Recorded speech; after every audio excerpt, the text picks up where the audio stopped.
Welcome back to the channels. My name is Thomas Fletcher, and I'm the host of both the LCSW Network and the Military Social Work Network. If you're new to both of my channels, please do me a favor by smashing that like button, by subscribing to the channels, and by sharing this video with your social work colleagues and friends. The purpose of both of these channels is to create a community of hope and support, where social workers can come for relevant news, information, and inspiration. Well, welcome back to Ask a Military Social Worker. We are continuing our life planning series. The title for today's episode is Life Plan 304 for MSW graduates. Quick disclaimer before we go any further. I'm not a military recruiter, nor am I representing any of the military programs that we will be discussing today. Furthermore, this video is not being endorsed, sponsored, or promoted by any military or governmental agency, and the views and opinions stated in this video are mine alone. All right, so in today's episode, we will be discussing the pathway of attending the Army Social Work Internship Program. So, what is the Army Social Work Internship Program? The Army Social Work Internship Program, or SWIP, SWIP with a P, is a program designed for individuals that have completed their MSW program but have not become licensed yet. All right, so basically this is for newly graduated MSW graduates, people that have just received their MSW degree, okay, but have not become licensed yet. All right, so what are the requirements to get into this program? You do have to be between the ages of 21 and 42.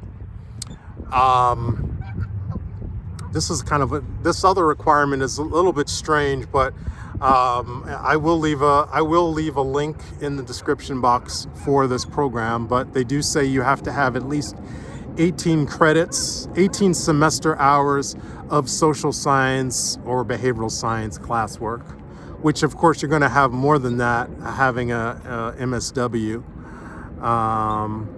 but that's one of the requirements. You also have to be a U.S. citizen. You also have to be willing to serve for 42 months as your mandatory military service obligation. 42 months. Okay. But as with the other programs that I've talked about, this program will not cost you anything.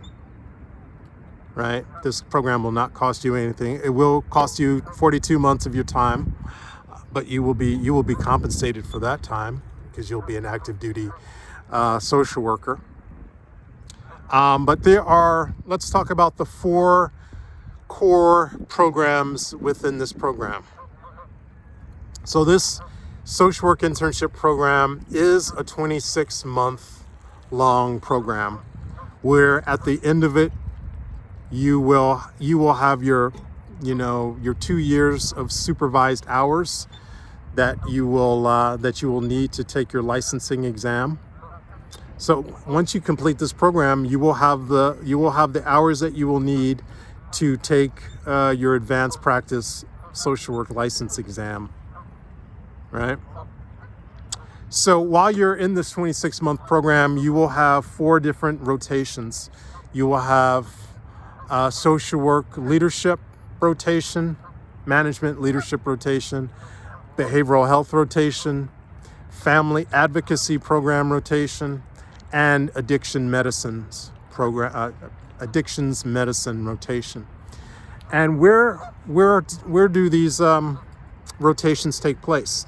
These rotations take place at various military treatment facilities around the country.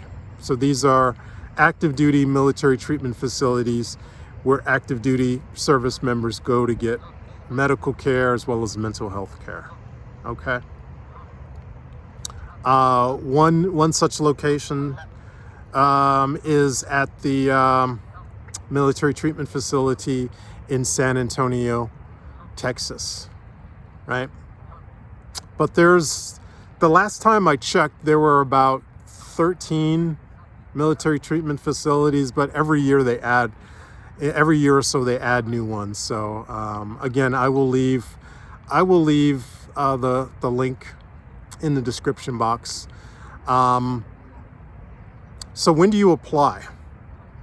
You do have to apply. You do have to be mindful that there is a board that meets once a year to review applications, and that board meets in January of every year, meaning that you will have to apply and get your application in before that board meets in January. Okay. So I think this is a really good pathway for MSW graduates. So you do this SWIP program, you get licensed, and then you have a 42-month service obligation. And again, as I've said in other videos, if you're going to do 42 months, you might as well stay in for 20, have a 20-year active duty career, and then you can retire, and you can apply for a civilian job at the Department of Veterans Affairs and do another 20 years, right? I know I sound like a broken record, but if you're in your mid to late 20s, your early to mid 20s, you could do 20 years. You can retire in your mid 40s, and then you could do another 20-year career in the VA and retire in your early to mid 60s, right? And as I've said in other videos, make sure, and again, I will make a separate video for this, but make sure when you're working active duty or working in the Department of Veterans Affairs that you are contributing to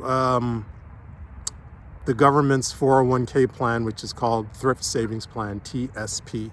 You do that for 20 years, and you do more than the minimum. The minimum to get that matching contribution is 5%. You put in 5%, Uncle Sam puts in a matching 5%. But if you do more than that, you are going to be sitting on a really good nest egg at the end of your 20 years.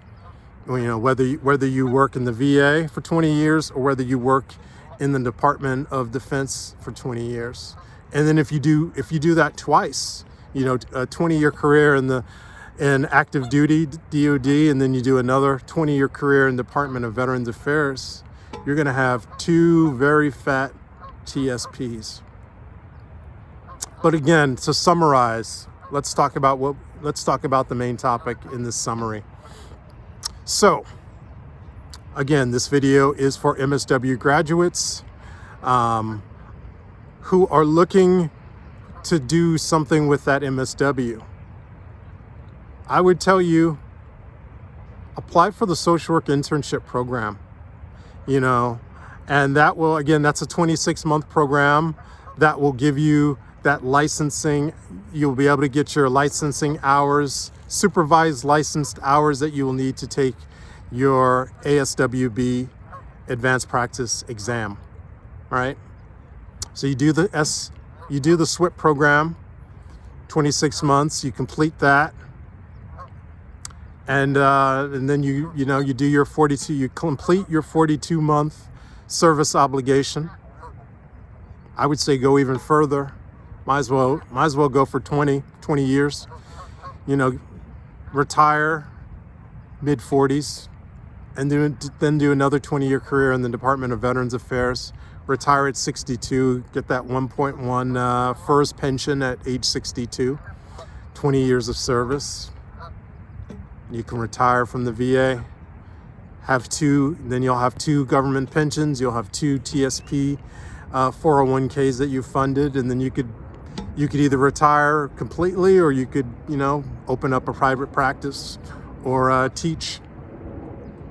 You could teach about all the experience that you've had as an active duty service member and as a Department of Veterans Affairs civilian social worker. All right, so I'm going to stop right there, but I want to thank you all for watching this video. For all the social workers and other licensed mental health professionals, thank you for the work that you do every day, for your clients, for your agency, and for the profession. Please continue to support each other and yourselves. Bye for now.